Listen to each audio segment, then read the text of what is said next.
dan damai sejahtera dari Allah Bapa kita dan dari Tuhan Yesus Kristus menyertai kamu. Aku mengucap syukur kepada Allahku setiap kali aku mengingat engkau dalam doaku, karena aku mendengar tentang kasih-Mu kepada semua orang kudus dan tentang iman-Mu kepada Tuhan Yesus. Dan aku berdoa agar persekutuan-Mu di dalam iman turut mengerjakan pengetahuan akan yang baik di antara kita untuk Kristus. Dari kasih-Mu sudah kuperoleh kegembiraan besar dan kekuatan, sebab hati orang-orang kudus telah Kau hiburkan, saudaraku. Karena itu, sekalipun di dalam Kristus, aku mempunyai kebebasan penuh untuk memerintahkan kepadamu apa yang harus engkau lakukan. Tetapi mengingat kasih-Mu itu lebih baik aku memintanya daripadamu. Aku Paulus, yang sudah menjadi tua, lagi pula sekarang dipenjarakan karena Kristus, mengajukan permintaan kepadamu mengenai anakku yang kudapat selagi aku dalam penjara, yakni Onesimus. Saudara, pertanyaannya adalah, apa yang dilakukan Onesimus di penjara? Nah, jawabannya telah diperkirakan bahwa Onesimus mungkin telah mencuri sesuatu dari rumah Filemon, atau mungkin dia ditangkap karena menjadi budak yang melarikan diri. Nah, surat ini memang tidak memberikan penjelasan kepada kita, tetapi itu meninggalkan sesuatu petunjuk yang bisa kita lihat di ayat 11. Mari kita baca. Dahulu memang dia tidak berguna bagimu, tetapi sekarang sangat berguna baik bagimu maupun bagiku. Nah, Onesimus menjadi pembantu yang rela bagi Rasul Paulus dalam banyak hal. Namun masih ada semacam ketegangan karena masih ada urusan yang belum selesai antara Onesimus dan tuannya, yaitu Filemon. Ayat 12, dia kusuruh kembali kepadamu. Dia, yaitu buah hatiku. Paulus mengarahkan, mendorong Onesimus untuk kembali kepada Filemon, karena dia menilai itu adalah hal yang benar untuk dilakukan.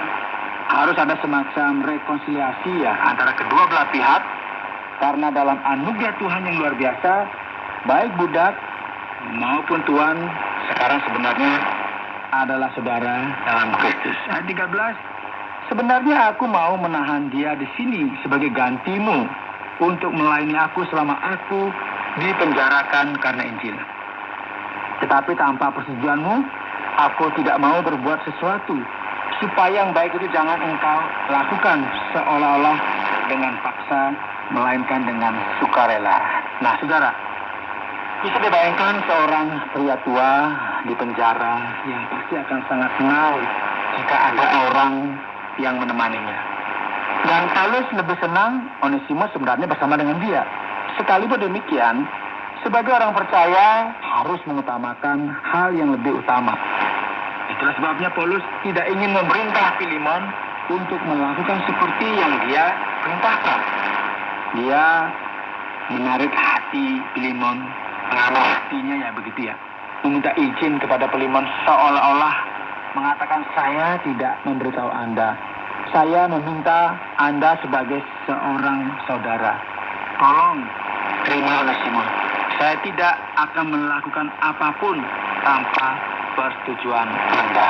Jadi Paulus meminta biar Filemon yang memutuskan. Jadi bukan perintah yang diberikan oleh Paulus kepada Filemon. Ayat 15, sebab mungkin karena itulah dia dipisahkan sejenak daripadamu, supaya engkau dapat menerimanya untuk selama-lamanya.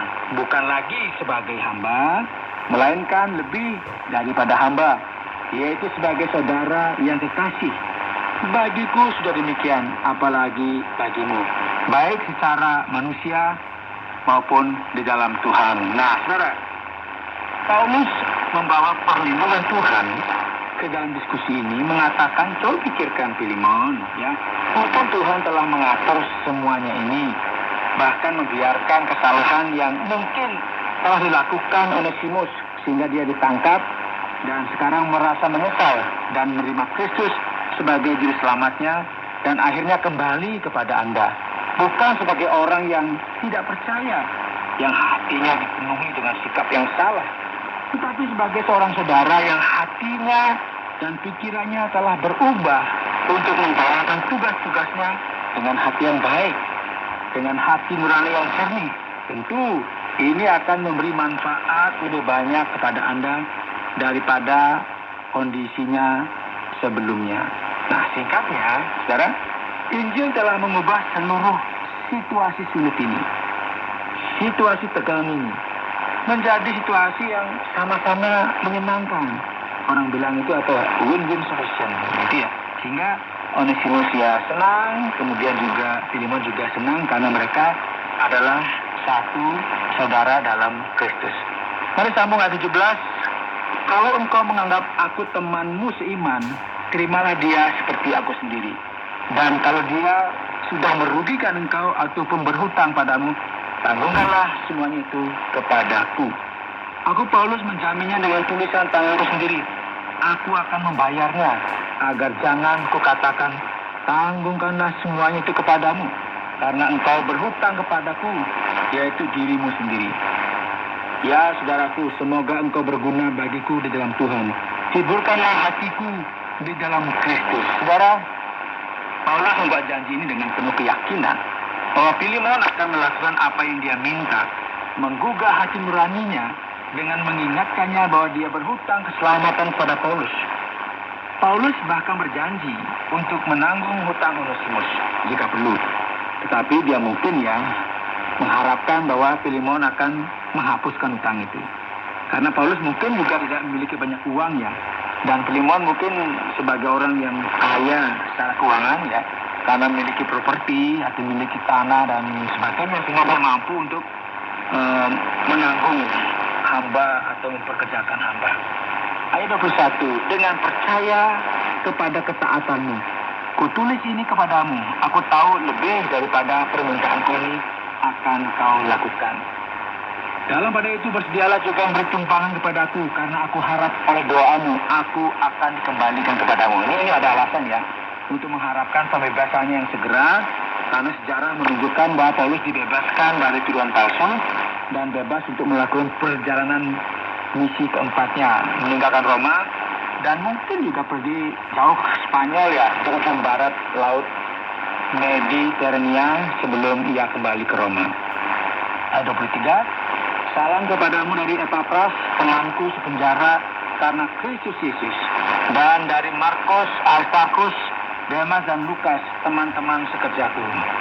Ini adalah komentar penutup menyebutkan beberapa orang yang telah bekerja sama dengan Paulus dalam pelayanannya, termasuk Yohanes Markus yang menulis Injil Markus ya, dan Lukas, seorang dokter yang menulis Injil Lukas, dan juga buku Kisah Para Rasul.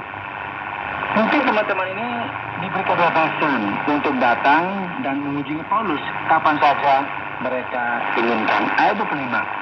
Kasih karunia Tuhan Yesus Kristus menyertai rohmu. Saudara, inilah akhirnya apa yang dituliskan Paulus kepada Filemon.